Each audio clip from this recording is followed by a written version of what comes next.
it's Lily here with another Transgirl CNC where we talk about comics, cartoons, and other awesome nerd shit. So, I didn't tell you in the last video what we'll be talking about this time, and that's because I didn't know. Sometimes I don't always have all the answers for what we're going to do, and I can't see the future.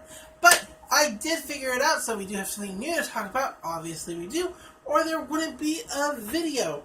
We'll see how things go this weekend. Hopefully Dragon Ball Super doesn't get pushed back again, and we'll have some time to talk about that in the next coming video. Maybe, don't quote me, we'll see. But right now we're going to be talking about this. It's called DNA Doesn't Tell Us. It's a manga, obviously, from Japan. It's by Minotauro. They do the art and the story. It's produced here in the United States by Seven Seas Entertainment, and it's super cute. It's about a world where animals have started to become, at random, high school girls, or just cute anime girls in general. It's really interesting. It's kind of weird. So, these animals become girls, and so now they have to blend in with society, or, get to know people, or just learn to be around people. So they get sent to a high school meant specifically for this situation. Now there are two classes. There's the domestic class and the wild class, and we haven't really met the wild class yet, so I can't really tell you about them. But basically, it's exactly kind of how it sounds. If you were sort of raised around humans or are sort of calm, you get put into the domestic class. If you're the wild animals, you're in the wild class, and that's how that works. Obviously, our main character is this cutie right here. Her name is Yoko. She's a bighorn sheep. There's another sheep in this book. Her name is Fuako, I think is how it's pronounced. I don't know, I'm pretty bad at that. And the two of them have an interesting dynamic. Like I said, this is very cute. And it's rated teen, so no nudity, but there is a lot of fan service. As it turns out, if you get too excited, you can revert back to your animal form for a short time, and transforming like that tends to destroy their cute high school uniforms, and so you get a lot of clothes switching, that sort of thing, but never any outright derogatory nudity. So there's that. And it's not like the manga tries to hide it all. If you read on the back here, it's like, look, there's shower scenes, and look, we have girl-girl relationships. Yeah, they have girl-girl relationships. So I am, 310% down for that. This might actually be kind of a short video because there's not a lot to talk about, I suppose. It's, got anime art, it's got an anime story, but what do I like about it other than it's cute, and it has lesbian romance? It's got animal girls, so basically, the story goes that Yoko turns into a human girl. She gets found by a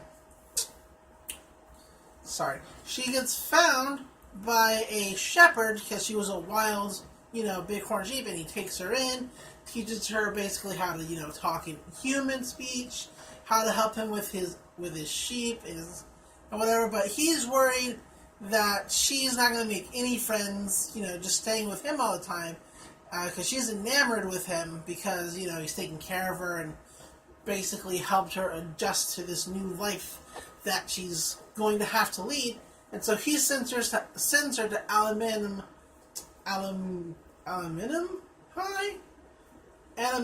High. Sorry.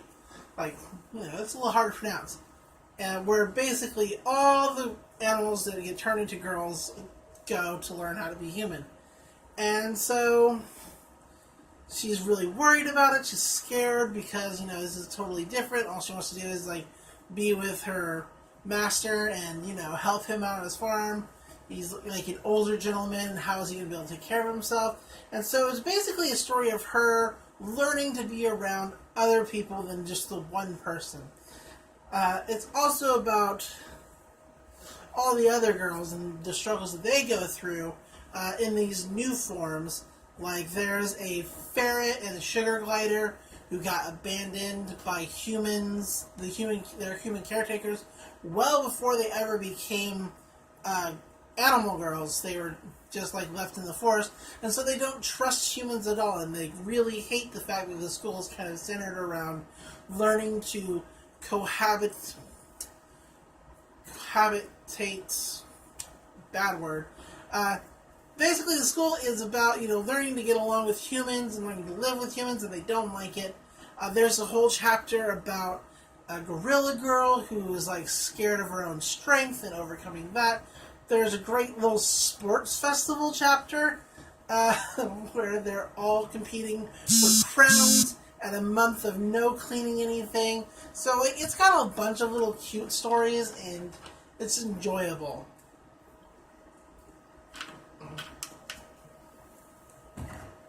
And the characters themselves are really enjoyable too. Like, I really like Fuwako. Like, she's like this carefree, aloof sheep that before she was found, like, had never been sheared because she hated the way it felt because the person who had sheared her before was totally terrible about it and cut her all up. And so she's got this long, fluffy hair that just looks so cute on her. She is the white-haired girl pictured kind of off here to the side. And, yeah, so that's, I'm trying not to spoil anything because I think you should totally go to your local shop, find this, check it out. It just came out this month. So, they might have it, they might not. You might have to order it, but it's easy to obtain. And it's just great. It's really great. I like that there's a whole bunch of different kinds of animals, too.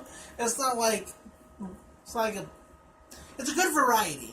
Is more or less like their resident advisor is a hedgehog, and her assistant is a golden retriever, and it's so cute and it's so good. And I keep saying these things over and over again without knowing where I'm going. And I'm not going to say that the story is super interesting.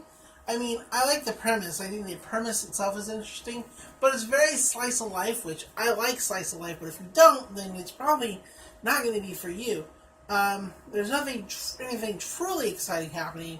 There's no, battles to be fought or won. It's mostly just about getting accustomed to these new human bodies, going through high school, and whatever that means to them.